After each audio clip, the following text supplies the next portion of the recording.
right. Science. Right? Wow. The science room is rocking it today at the convention center. Unbelievable. Well, we're here to hear Dr. Michio Kaku, who is just amazing. I love this guy.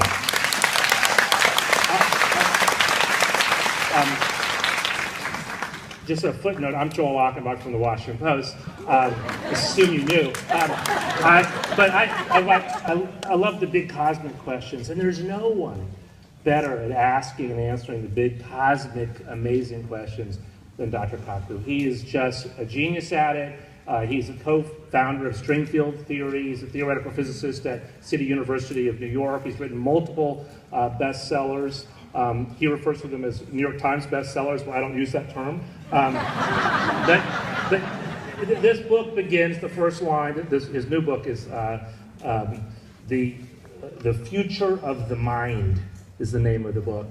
And the first line is, the two greatest mysteries in all of nature are the mind and the universe. So we start from that. And he asks the questions, do we have a soul? What happens to us after we die? Who am I anyway? Where do we fit into this great cosmic scheme? And that's on the first page.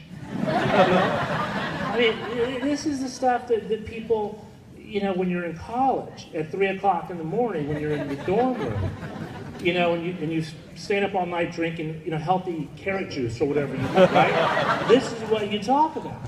And anyway, so he's an amazing man, and let's hear from him.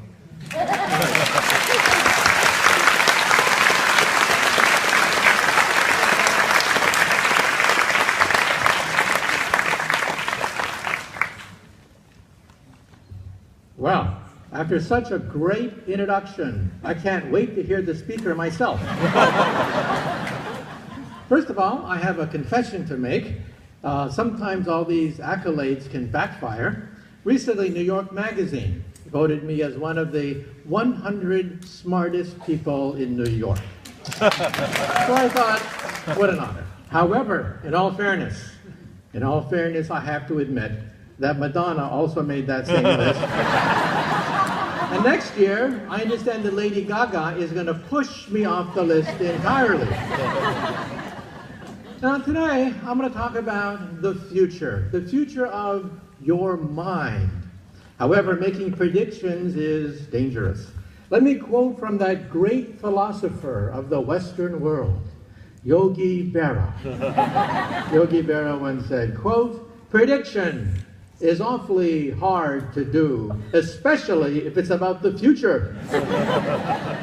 Well, I'm a physicist. We can talk about the future of the universe billions of years from now. So let me quote from that other great philosopher, Woody Allen. Woody Allen once said, quote, "Eternity is an awful long time, especially toward the end." Well, you may say to yourself, what does a physicist do anyway? What have you done for me lately? Well, we physicists invented the transistor. We invented the laser. We helped to construct the first computers and the internet. We wrote the World Wide Web. And along the way, don't forget, we invented television. We invented radio, radar, microwaves, X-ray machines. Don't forget, we created the space program and the GPS system. And we physicists love to make predictions. When we assembled the internet, one physicist predicted that the internet would become a forum of high culture, high art, and high society. Well, today we know that 5% of the internet is pornography. But that's because teenage boys log on to the internet. Just wait until the grandmas and grandpas log on to the internet. Then 50% of the internet will be pornography. So, before I begin giving you a guided tour to the incredible, sensational developments in neuroscience Let me tell you a cautionary story about a physicist. Over 200 years ago, we had the Great French Revolution. And one day, there were three gentlemen about to lose their head to the guillotine. There was a priest, a lawyer, and a theoretical physicist, just like me, about to lose their head to the guillotine. Well, they put the priest's head on the chopping block, and they asked him, "Do you have any last words before we slice your head off?" And he said, "Yes, yes." He said, God from above shall set me free." Well, all eyes were on the blade. They raised the blade. The blade came down, swish, and stopped right before it hit the neck of the priest. The crowd gasped. They had never seen this before. And so the mob said, "Let the priest go, because today God has spoken." And now let's see about the lawyer. Yes, the lawyer. They put the lawyer's head on the chopping block, and they asked him, "Do you have any last words?" And he said, "Yes, maybe the spirit of justice and mercy shall set me free." Well, all eyes were on the blade. They raised the blade. The blade came down, swish, and stopped right before it hit the neck of the lawyer. This time the mob went crazy, dancing in the streets of Paris. People were saying, "God has spoken. Justice and mercy have spoken today." And now let's see about the physicist. Well, they put the physicist's head on the chopping block. And they asked him, "Do you have any last words?" And he said, Yeah, I got some last words. And he said, I don't know too much about God. And I know even less about the law. But I do know one thing. If you look up, you'll see that the rope is stuck on the pulley.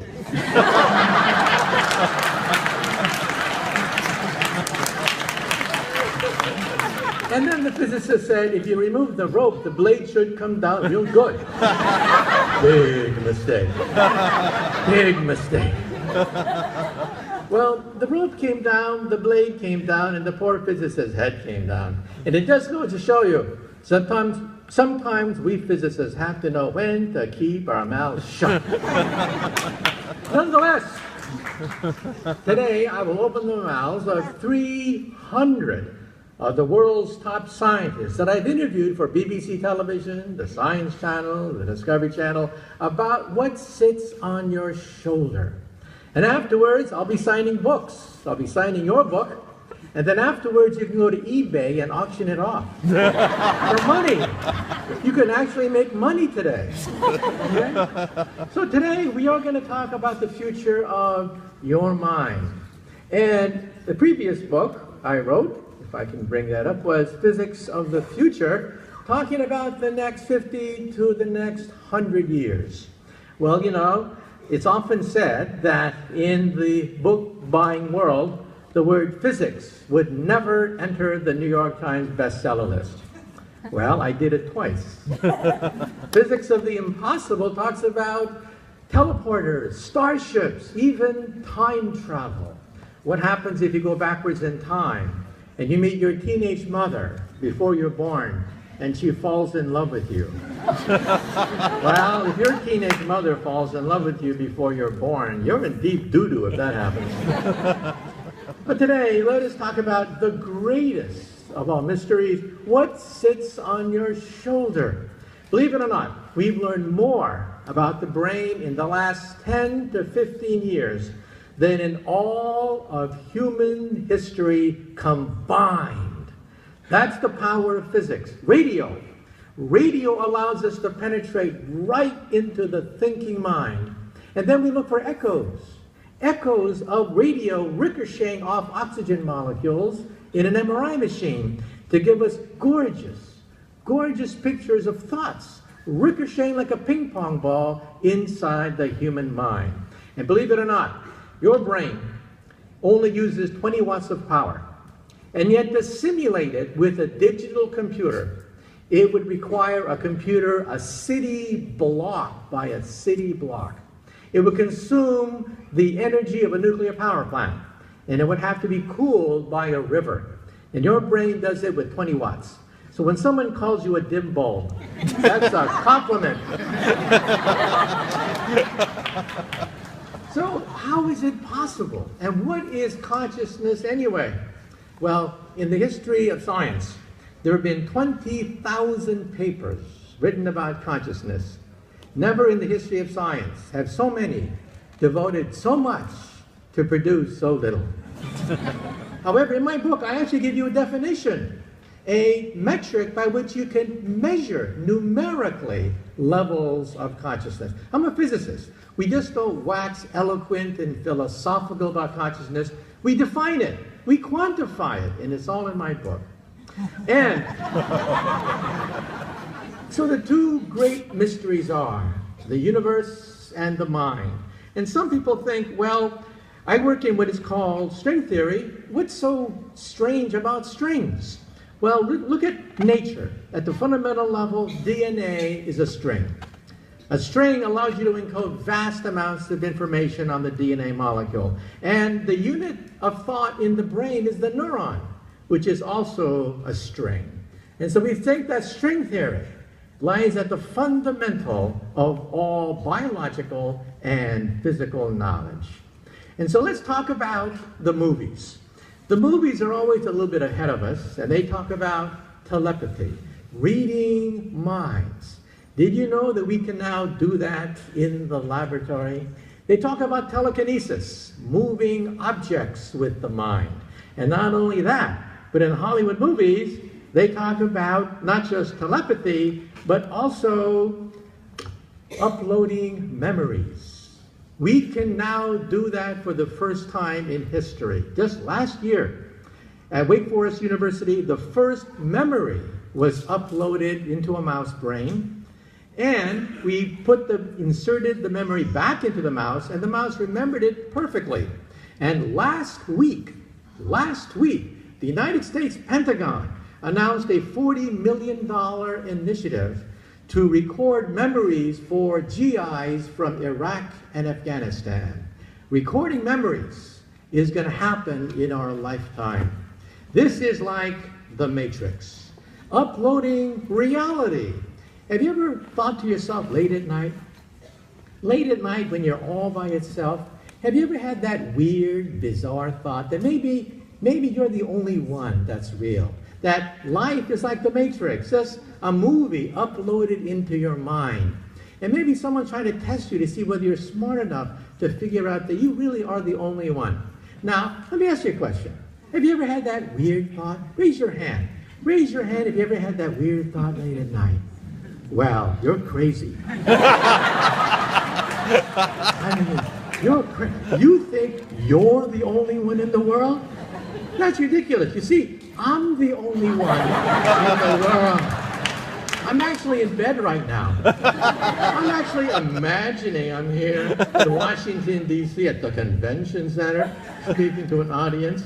Well, realize that this is now possible. The first memory was uploaded into a mouse brain, and the short-term goal is to do it with monkeys, and then for Alzheimer's patients. The short-term goal, not the long-term, the short-term goal is to create a brain pacemaker. That's why the military is dumping $40 million into this, to create a brain pacemaker for Alzheimer's patients. And President Barack Obama and the European Union have announced a $1 billion initiative, the Brain Initiative, to create a new genome project. In the future, you'll have two discs. One disc is your genome, with all your genes on it. And the other disc is your connectome. $1 billion are now being put into creating a second disc, a connectome with all your sensations and all your memories, basically all your thoughts on a second disc. And when you die, your genome and your connectome live on. In some sense, you are immortal. But is it really you? Well, to quote President Bill Clinton, it all depends on how you define you. But nonetheless, let us think about what happens when you upload memories. This is the former governor of California. having the memory of being married to Sharon Stone suddenly uploaded into his mind in the movie Total Recall. So yes, there are consequences if you upload memories of an entire marriage. But in the future, it's conceivable that we'll upload the memory of a vacation that you never had, or the mathematics course that you never passed. This is something that is actually potentially real. Money is now being dumped into it. The first results coming out of Wake Forest University and the University of Southern California. And exoskeletons. If you saw the World Cup, how many people here saw the World Cup soccer games this summer? Did you see the opening ceremony? In the opening ceremony, a man who was totally paralyzed, a quadriplegic goes up and kicks the ball and starts the soccer games in front of 1 billion people. That person was paralyzed. He was wearing an exoskeleton designed at Duke University, controlled by his brain alone. You know, Christopher Reeve, the handsome actor who plays Superman in the movies, he died. But before he died, he dreamed of the day when his mind would allow him to bypass his spinal cord so he can walk again. Unfortunately, he died too soon. We can now do it. We can now create exoskeletons, and the military again has dumped over $150 million to create exoskeletons like this for our wounded warriors. And surrogates, that is, controlling a robot mentally. This is from the movie Surrogates, starring Bruce Willis. This is the future, perhaps, of the space program. It's too dangerous to put humans into outer space all the time. Why not put robots? And then have the robots guided mentally by an astronaut sitting in his hot tub in his living room. So you could explore the universe just mentally, and that's the thesis behind Avatar, the movie Avatar, and also the movie Surrogates, that is mentally controlling robot. And we can do that today. And then telekinesis, the ability to control objects with the mind. We'll talk about this in a moment. This is from the movie Carrie, where a high school kid who's been picked on all these years has her final revenge by destroying the whole high school class at the senior prom. What's the lesson here? The lesson here is never bring a telekinetic to the senior prom. So even Superman movies have gotten wind of this revolution. Every kid knows that Superman's father died when Krypton blew up. I mean, every kid knows this. But in the latest Superman movie, his father lives on as a hologram whose memory is inside a computer. A memory that lives on, a personality, memory, sensation, all played by Russell Crowe. And so here is Russell Crowe, the father of Superman, living. And this could be the future of the Library of Congress. When you go to the Library of Congress, you may sit down and have a wonderful conversation with somebody like Einstein, somebody like Winston Churchill, George Washington, because all their memories, sensations have been recorded. And there you are talking to a hologram, having a great afternoon tea with Abraham Lincoln. This is possible. And the question of mind without body. Science fiction writers love this concept, and believe it or not, if you have two discs, one with your genome and one with your connectome, and they live on after you die, in some sense, the mind is living beyond the body. This is the dream of the ancients, the dream of science fiction writers, and this is now conceivable. So let's talk about the brain. First of all, blood flow can be analyzed by MRI scans. On the left is your brain, the blood flow in your brain when you tell the truth. Not much happens. But on the right is when you tell a lie. Ah yes, when you tell a lie. When you tell a lie, first you have to know the truth. Then you have to create the lie. Then you have to create the cover-up and the consistency with the lie, with all the previous lies you've been telling all these years. That's a lot of brain power. Your brain lights up like a Christmas tree. So there's your brain on the right telling a lie. Now, what have we learned from these brain scans? Well, we learned that the most ancient part of the brain is the back of your brain, the so-called reptilian brain. The brain has evolved from the back to the front. When infants are born, the back of the brain is most developed. That's the reptilian brain. When you have a car accident and you have whiplash, your balance, your sense of territoriality, aggression, simple things like that in the back of the brain are affected. And as the brain grows from infancy into adolescence, the center part of the brain develops. The limbic system, the monkey brain, the brain of emotions, the brain of etiquette, politeness, social norms. That's the center of the brain. And then finally, when you become an adult, the prefrontal cortex at the front of the brain develops. So we can now test old wives' tales by looking at the living brain. One old wives' tale says, every parent knows this, that their teenage kids suffer from brain damage. It's true. You can actually show that as the brain develops from the back to the front, teenagers do not have a well-formed prefrontal cortex. It's another old wives' tale that when a man talks to a pretty girl, he starts to act stupid. It's true. When a man talks to a pretty girl, blood literally drains from the prefrontal cortex, and he becomes mentally retarded. Okay? You can measure this by looking at blood. It's absolutely true. Okay? So all these old wives' tales can now be systematically analyzed looking at MRI scans. And then we have two hemispheres, one on the left and one on the right. Now, normally the two hemispheres talk to each other. But in epileptics, it gets out of control. They have seizures, so scientists have to cut the connection between the left and the right hemispheres. And then something bizarre, something weird happens. The two brains that are now cut begin to create two different personalities. It's amazing, documented cases. One man comes home, greets his wife.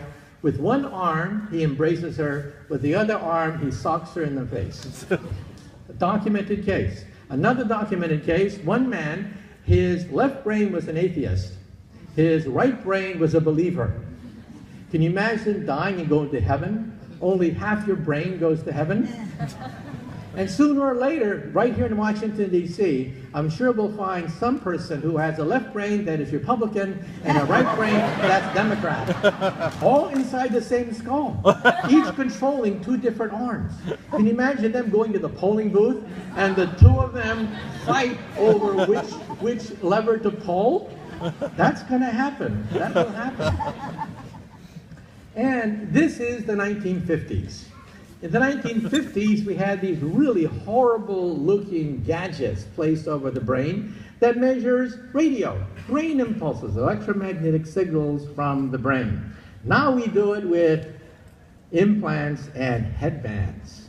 In the upper left, you can now play video games mentally.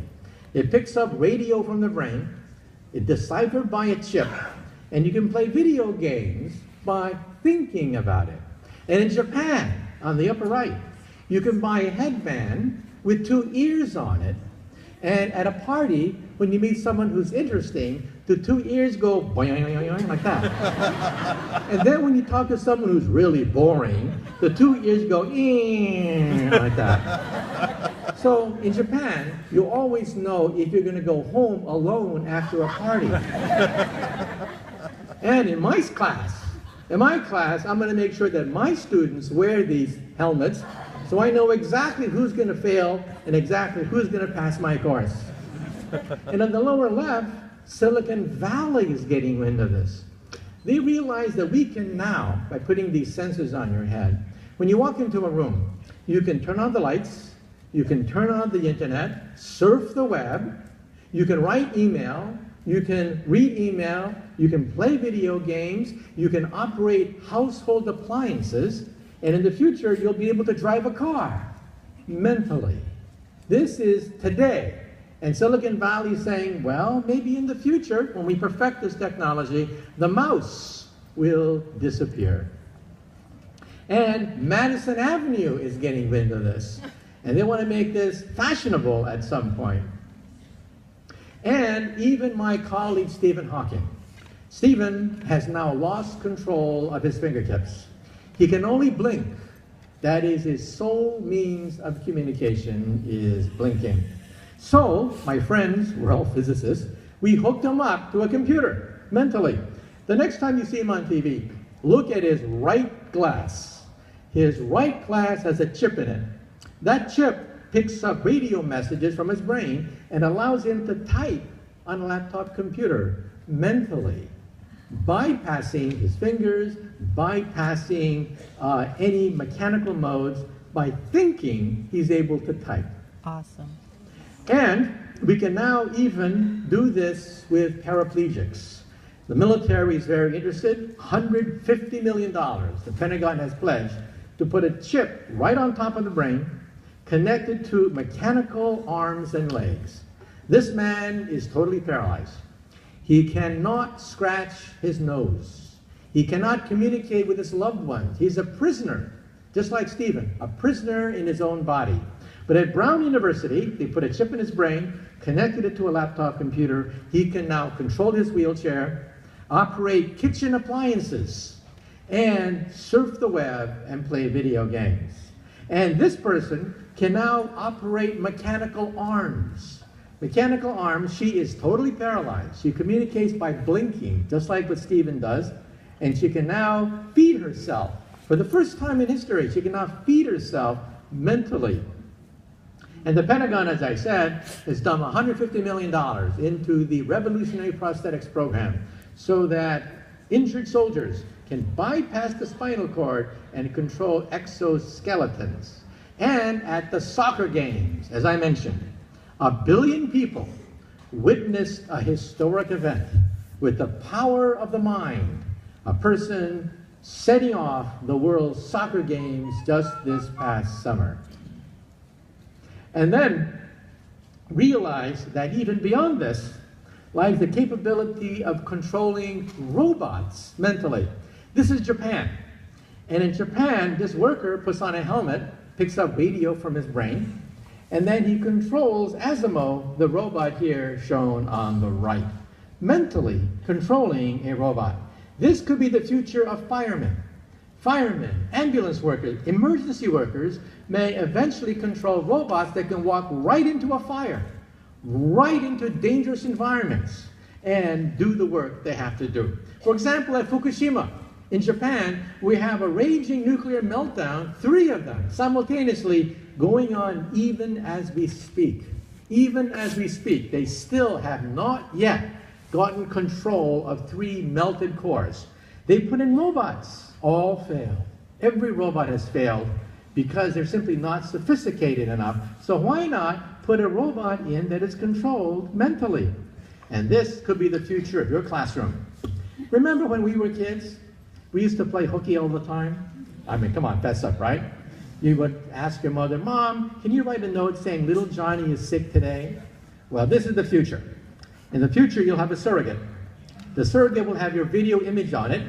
You'll be sick in bed. The teacher will see your image in the surrogate sitting in your chair, and you will see the teacher in your surrogate. This is the future of education. Isn't the future wonderful? We'll never be able to play hooky ever again. You will never miss a day of class because you or your surrogate is always sitting in your chair, diligently taking notes, just like we all did when we were little, right? Yeah. And this could be the future of the internet. The internet today is in your glasses. Google Glasses, you can recognize people's faces, and a biography appears next to the person's face. And if they speak Chinese to you, we can now create internet so that translations occur. As somebody speaks Chinese to you, you will see their biography and their translation underneath their image. How many times have you been at a conference like this and you bumped into an old friend and you say to yourself, who is this person? Jim, John, Jake, I know this person. In the future, your contact lens will say, it's Jim, stupid. You see him every year at the National Book Festival. Here's his complete biography, even if he speaks Chinese to you. And let's say afterwards you're just shooting the bull and there's a cocktail party. A cocktail party with some very important people there, but you don't know who they are. In the future, you will know exactly who to suck up to at any cocktail party. So these contact lenses will change everything. And who are the first people to buy internet contact lenses? College students taking final examinations. They will blink and see all the answers to the final exam right there in their contact lens. And who's the next person to buy internet contact lenses? President Barack Obama. So he doesn't have to have these damn teleprompters in front of him giving his speech. And who's the third person to buy internet contact lenses? Vice President Joe Biden, so that he's always on message, as they say. So you can see that the potential of this technology is like living in the Matrix. When you walk into a room, you'll see identification of all the objects. If you're in Rome and you see nothing but the ruins of the Roman Empire, you'll see the Roman Empire resurrected right in your contact lens as you walk through the ruins of Rome. And if you bargain with the merchants in the bazaar, you'll see subtitles translating Italian into English. So in the future, everyone will be connected.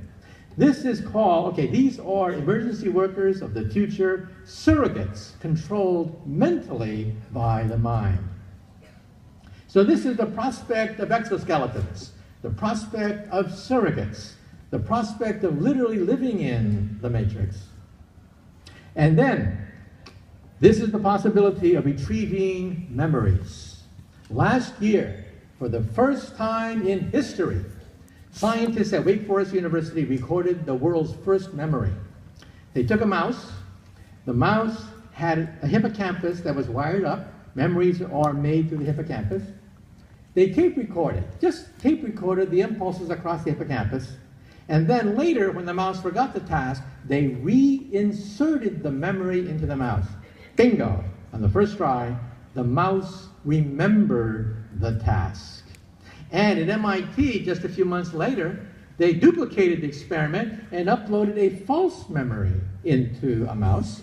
And last week, the United States Pentagon announced a $40 million project to create in 4 years, a memory chip for veterans of Iraq and Afghanistan to enhance their memories. And like I said, in the future, you will be able to relive the vacation you never had. And beyond that, at Berkeley, where I got my PhD years ago, you can now photograph a thought. This was considered way into science fiction, and now we do it every day. Here's how we do it. This picture here shows a brain scan using MRI. It converts blood flow into 30,000 dots as you look at a picture. Then using MRIs, we're able to massage this picture, analyze the dots, and create an image. So from the brain, from all these 30,000 dots, we create a picture of what you're looking at. Look at this picture very carefully. You're looking at some of the first photographs of human thought ever photographed in history. You see a picture of Steve Martin, and next to it is a fuzzy picture reconstructed from the human mind. Amazing. If you're looking at the Mona Lisa, the computer will reconstruct a crude picture of the Mona Lisa from your blood flow inside the brain. And then when you fall asleep, it records your memories of your dream. Wow. In the future, you may wake up, hit a button, and see the dream that you had the previous night. And we can also begin to understand things like lucid dreaming. Lucid dreaming is something right out of science fiction. It's when you are conscious while you are dreaming. It was once considered a fake, but with blood flow experiments in Max Planck University in Leipzig, Germany, we proved it's real. You can now control your dream while you are dreaming and prove it using MRI flow. How many people here, just by the way, have ever had an episode of lucid dreaming where you knew you were dreaming while you were dreaming? Raise your hand. Hundreds of people have done it. You can train yourself on the internet. There are ways to train yourself to become a lucid dreamer, and it's true. These are pictures. Pictures of an elephant, pictures of a human, and then on the right is the computer reconstruction of what you're looking at. And the big one is mental illness. Why is President Barack Obama, why is the European Union dumping $1 billion into the Brain Initiative to solve one of our most ancient diseases, mental illness? Millions of Americans at some point in their life will suffer some episode of depression, mental illness, anxiety. What is mental illness? Well, for example, schizophrenia is when you hear voices. That's called madness, when you hear voices. However, when you put this person in an MRI scan, you find something interesting. The left part of the brain lights up because that part of the brain talks to itself. When you talk to yourself, the left part of the brain generates voices. That's why you talk to yourself. But the front part of your brain is your conscious brain. It knows that the left part of the brain is talking to itself. In these people, when they have an episode of schizophrenia, the left part of the brain lights up without their permission. They are unaware that they are literally talking to themselves, and you see that now for the first time in history, looking at blood flow of a schizophrenic mind. And we can now look at Joan of Arc and many historical figures to this light. It turns out that a certain fraction of people with epileptic lesions also suffer from hyper-religiosity. They think they are talking to God. Everything that happens is because it was meant to be that way. If somebody falls, it's because it was meant to be that way. And we think that Joan of Arc was not schizophrenic. Joan of Arc suffered from hyper-religiosity. And we can actually induce this with a helmet. We can actually put a helmet that shoots radio into the temporal cortex of the brain and induce the feeling of being in the presence of God. This is called a God helmet. And we can actually induce this feeling. So scientists, of course, we like to experiment. We put an atheist inside the God helmet. That atheist was Richard Dawkins. And we put Richard Dawkins in the God helmet. And afterwards we asked him, do you feel the presence of God? And he said, no God. They put a Catholic nun in the God helmet. And the Catholic nun was her belief shaken because you can induce the feeling of God with a switch. And she said, no. She said, God made us with a telephone system so that we can communicate with God. You can't win. Anyway, let me wind up. Super genius is yet one of many things we talk about in the book. Some people have had a bullet go through the left temporal lobe. One person had a swimming pool accident where he injured the left temporal lobe on hitting the bottom of a pool. Afterwards, both of them emerged as super mathematical geniuses. So tonight, when you go home, do not pick up a hammer. Do not hit the left part of your brain thinking you're going to become the next Einstein, but it has happened several times in the past. This individual can take one helicopter ride over the harbor in New York and draw the entire skyline of New York City, down to every window, and you can see it at JFK Airport. Next time you land in Terminal 1 of JFK, look up, and you'll see this huge mural drawn from memory by this individual. And of course, Einstein is the greatest genius of modern times. His brain is still with us today. We have his brain. It is different. Not by much, but it is different. It's at Princeton Hospital. Well, I'm sort of running out of time, so let me just wind up on one note. And if you have further questions, you can read my book. When I was a kid, growing up, my role model was Albert Einstein. And my favorite Einstein story is this. When Einstein was an old man, he was tired of giving the same talk over and over again. So one day his chauffeur came up to him, and the chauffeur said, Professor, I'm really a part-time actor. I've heard your speech so many times, I've memorized it. So why don't we switch places? I will put on a mustache. I will put on a wig. I will be the great Einstein giving the speech that you've given so many times, and you can put on my hat. You can put on my uniform and be my chauffeur. So they switched places. This went along famously until one day a mathematician in the back asked a very difficult question. And Einstein thought, oh, the game is up. But then the chauffeur said, that question is so elementary that even my chauffeur here can answer it for you. Thank you very much. You've been a great audience. Thank you very much.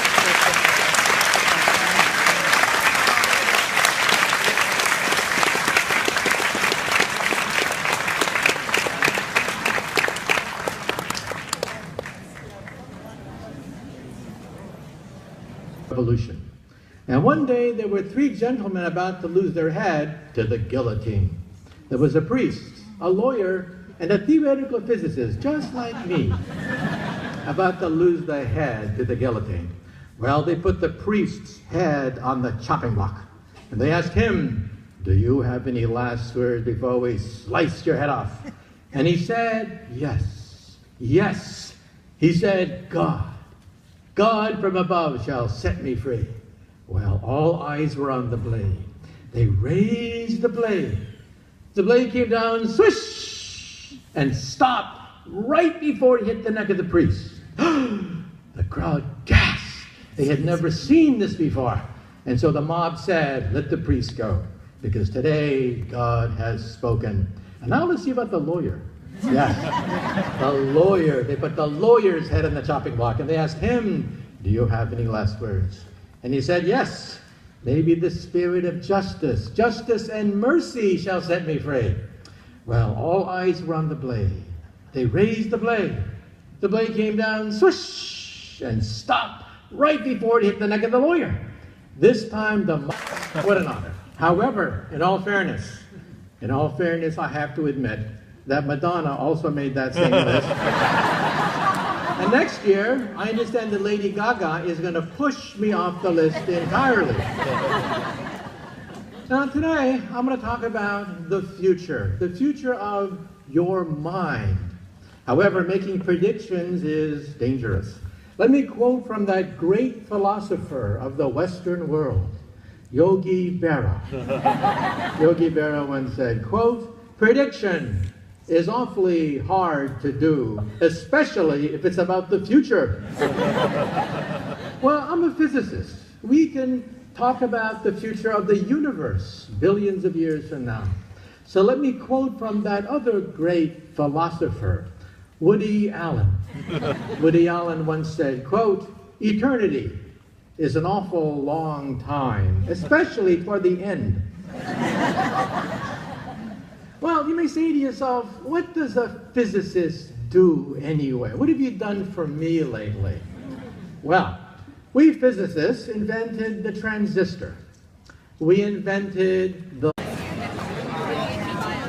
ready enough memory for half an hour? All right. Science. Right? Wow. The science room is rocking it today at the convention center. Unbelievable. Well, we're here to hear Dr. Michio Kaku, who is just amazing. I love this guy.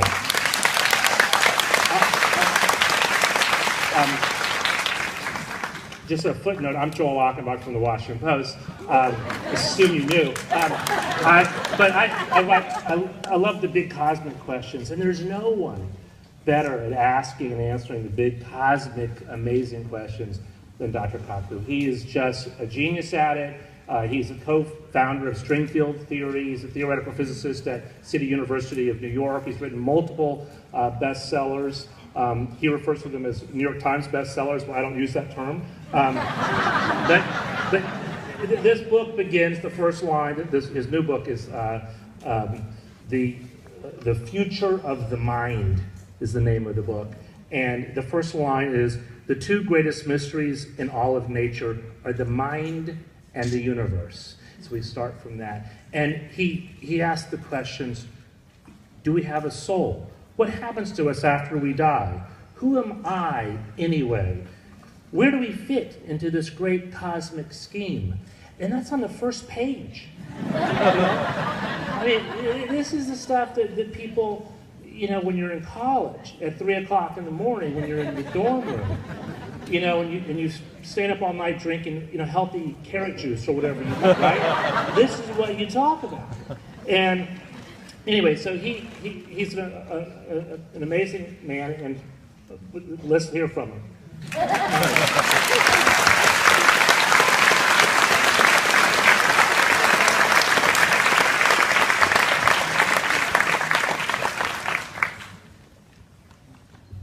Well, after such a great introduction, I can't wait to hear the speaker myself. First of all, I have a confession to make. Sometimes all these accolades can backfire.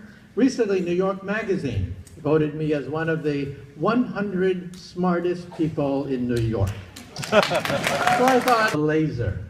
We helped to construct the first computers and the internet. We wrote the World Wide Web. And along the way, don't forget, we invented television.